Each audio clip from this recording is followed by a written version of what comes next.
Today guys, meron akong malaking box dito and it came from Roborock, one of my personal favorite brand pagdating sa robot vacuum. The box is quite big and heavy and ang model na meron ko right now is the Roborock Q-Revo 5AE. This is a robotic vacuum cleaner and meron siyang empty wash fill duct.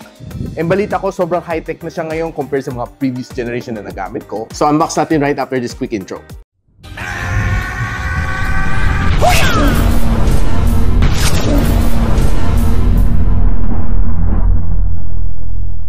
Siyempre, I need my trusty blade for this one.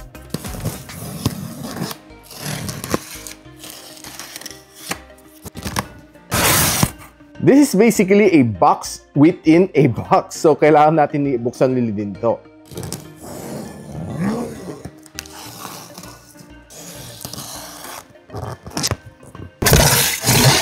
So, finally, nabuksan na natin. This is what I saw. And please read the quick start guide on the back of the first time use. Malaking instruction. So, basahin na lang natin ito mamaya. So, meron tayong dalawang map dito, which may pang-mount siya, no? Yan. Ito yung itsura niya. To give you a closer look, ito yung kanyang likod. Meron din tayo dito parang dustbin niya. Ganito yung itsura. And, of course, kanyang safety guideline and certification. Ito. So, for the unboxing, tanggalin muna natin. Uy, nandiyan yung robot vacuum itself. Okay? So, kita natin, logo ng Roborock. And this is yung kanyang cables and probably docking niya. Kunin muna natin ito. Yun. Nice. Matte finish siya, no? So, hindi siya maraming fingerprint smudges kung nahawakan mo.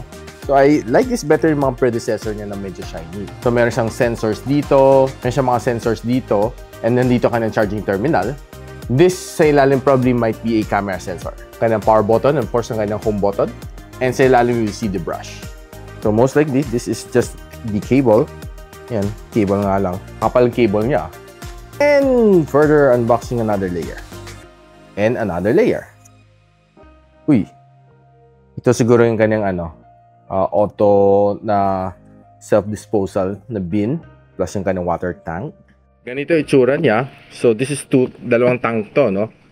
Probably this water. I'm not quite sure kung ano to, no? Malalaman natin later. So since na-unbox na natin, how about let's put it into action? Siyempre, first things first, kailangan mo mag-download muna na itong app na ito, Roborock sa Google Play Store or sa inyong Apple App Store. First thing na kailangan gawin is ikabit itong platform na ito. So, after mo ikabit yung plug sa likod, then you can power it on na. Best suggestion is isandal mo na maayos na wall, like this, and put it on a hard na flooring like wood, or concrete or tiles. Next, ilalagyan natin ng tubig itong tank natin, no? So, we need to fill up with clean water. Yan. So, before natin operate. So, okay, may water na siya. So, check. Balik na natin. Saralan natin mabuti. And let's just place it back here. Yan. Good. The other tank na pinapakita ko sa inyo kanina, this is basically waste niya, no? So, dito papasok mga maduming tubig. So, this is a waste water tank. So, right now, itutour ko lang kayo dito sa robot vacuum na ito. So, pagbukas mo dito, you'll see a dust bag here. Now, this is a disposable one and you can freely buy this one sa yung local reseller ng Roborock na vacuum. And this one, this is a dustbin. No? Dito nagpaparada yung robot vacuum mo. Dito siya nag-unload ng mga dumi. So, time to time, you might need to wash this muna. Okay? So, just for maintenance lang. Okay? So, nandyan lang naman siya. Now, going over to the robot vacuum itself, pakita ko lang sa inyo, no? The different parts of this robot vacuum. So, pag open mo dito, this is the dustbin. So, lahat ng dumi dito pumapasok. So, this is a filter. No? Time to time, pinapagpag to. No? So, dito pumapasok yung mga dust. Yeah. And pag gusto mong linisin, all you need to do is just, I think, remove mo siya, no? Dito. Yan. Okay? Then, dito mo ipapagpag palabas. Okay? Then, sasara mo. Yan. Ganun lang. Then, you reinstall it here. Simple lang siya. Close. Then, sa ilalim, we have yung gulong natin, This is yung brush, no, para pumasok yung mga dust diretso dito sa mga sides. No, lalo mga hard to reach na sides. And this one is yung kind of main roller brush, which is medyo bago na kanyang design, no? Like before, it's just used to be one whole piece, no? Pero ngayon, sineparate na nila. No? Yeah, so for easier cleaning, it's probably one of the reasons kung bakit hiniwalay nila, no? Probably they have their own design in mind. So from time to time, kailangan mo linisin to, no? Kasi dito nagbi-build up yung mga dust, no? And of course, yung mga hair. So you might need to clean this from time to time. And also and to snap this one back into place, yan, ganun lang. So this, itong dalawang ano natin, normally pangbasa to, no? Time to time, kailangan mo rin linisin to para malinis. So I think we're ready for operation. So like na makita natin, may ilaw na siya, it's charging. So all I need to do is just press the power button to power up. Charging. Yan, salita na siya. So next na gagawin natin, we have to add device. Okay. Next.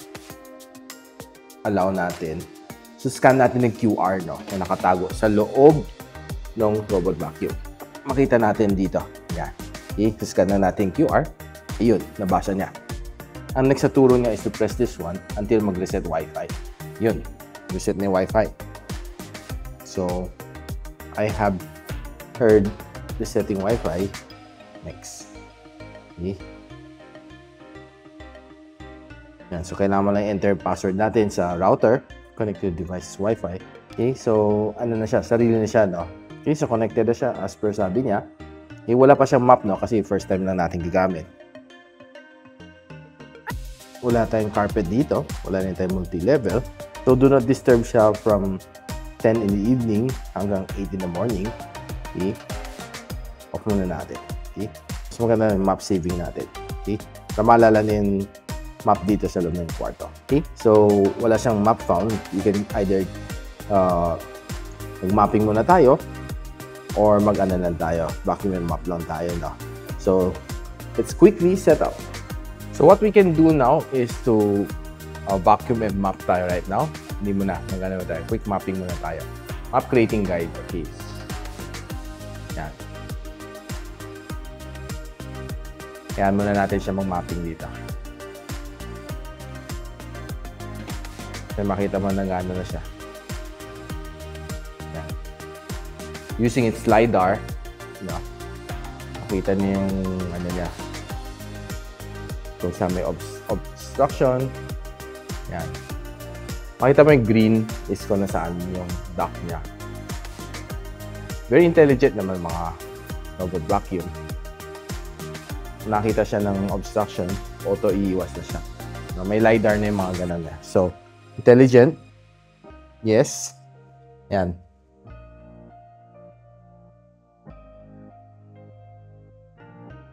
Yan. Galing, no? Automatic iniwasan na yung base ng aking electric fan.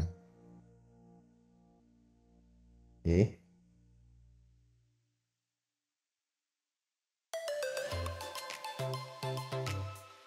Ang bilis, no? Honestly, ang galing ng ano niya, no? LiDAR niya.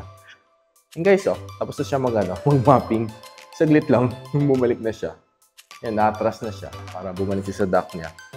Ganun siya katalino. So, antay muna natin siya mag-docking before we give its next task. Yan, so tapos na, nag-dock na siya. Charging na ulit siya. So, right now, nagsisave na siya ng map niya. And by the way, guys, so, pwede ka mag-set ng different language dito. Depende sa language na gusto ninyo. So, tayo by default, naka-English tayo. And here are most of the things na settings na kailangan mong kalikutin in case you need it. So, floor cleaning settings, pwede ka mag-ano, no? Pet area deep cleaning. So, pwede ka magpalit ng cleaning pattern. So, depende sa inyo, no? Smart na lang, mas maganda. Okay. So, wala man tayo carpet, so walang problema. So, reactive obstacle avoidance, pwede ka mag-turn on. Check ko lang yung maintenance, no? Kapag di consumable natin, dust bag, replace as needed. So, I might need to buy one na spare. Some of the options. Okay. Remote control. Yan. Pag gusto mo lang maglaro. So, you can always check yung firmware niya. In case na may bagong update, yan, pwede mo yung auto-update na. In case you need it. So, since na-set up na natin everything, so right now, we'll put some dust here. No? Sabihin na natin dust. No? It's a baby powder, by the way. Kakalat lang tayo ng some baby powder over here. Yan. Okay? So, yan. Let's see kung malilinis siya na maayos. Yan. Okay? Spread some love. Spread some dust over here. Okay? Yan. See how good yung kanyang cleaning capability. Malalaman natin after niya mag-clean up. So, see? I guess this is more than enough dust. Yeah. Okay, let's let it do its job. So, marami tayong option dito, no? We can put smart plan, okay? Or we can put vacuum and mop, vacuum. Or pwede natin customize. So, right now, lagyan mo natin si vacuum mop, lagyan natin si turbo kasi marami tayong kinalat. No? So, water flow low lang, pwede na. Cleaning count 1 times. So, right now, tatakbo muna natin, no? So, play button.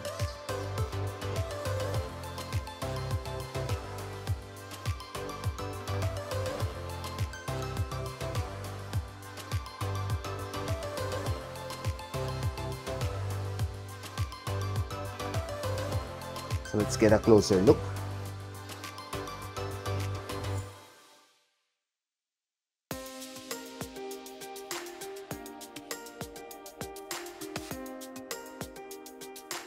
Okay.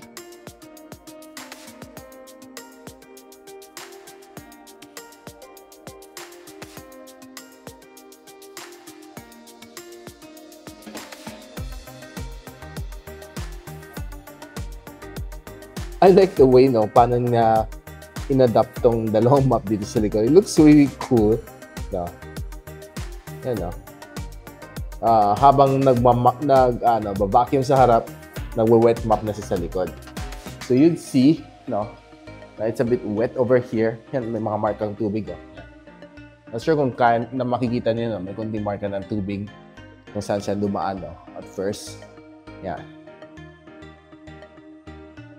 So, ikutin muna niya the entire 4 corners of the house, the room pala, before niya tatapusin. So, mag-e-S siya, no? As per yung drawing natin, naka-S siya. Yan. So, iniwasan niya yung bumper sa door. So, I guess siguro next time, tatalino na siya. Iwasan na niya on its own. Yan. Matatamaan na din siya ng door handle. Next time siguro, I guess, iwasan na rin niya yan. So, those are some of the things na kailangan natin consider. For sure, may mga minor bumps yan as it goes along. Yan.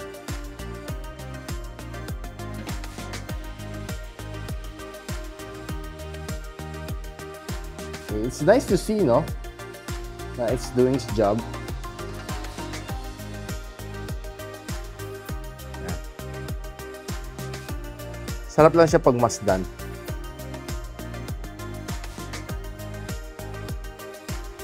Tapusin mo na niya all 4 corners. Makita niyo, no? Yan. Diba? Hinihigop na niya yung mga dust.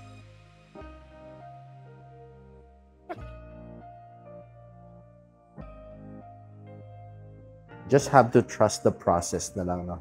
Okay, so tinan niya, dinaanan niya. Yan. Diba?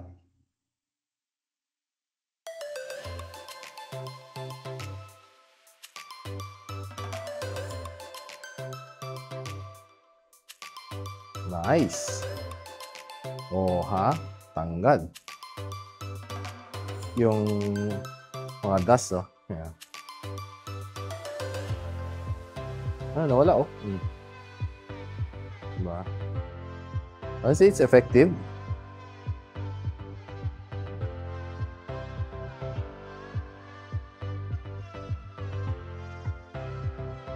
And so, antay lang natin siya maglinis. And I'll put it on time-lapse mode.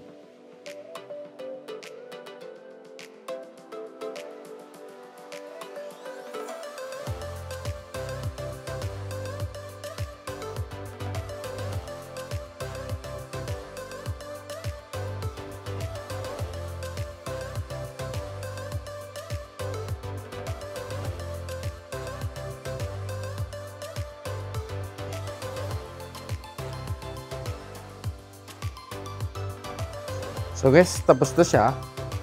It's returning to the dock itself. Ayan.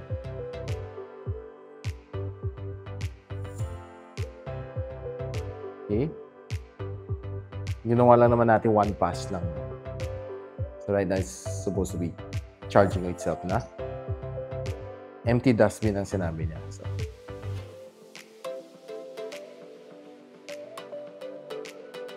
galing. Binabacuum niya yung sarili ng dustbin, no?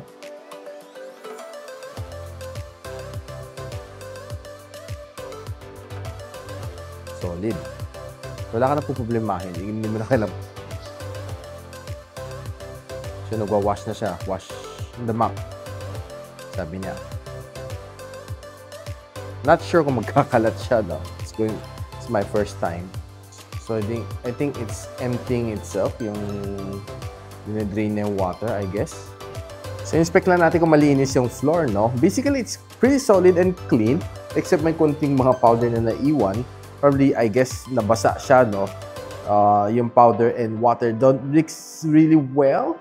So, there are some lines lang naman. Pero overall, yun dito, I would say it's solid. Clean, yan, no?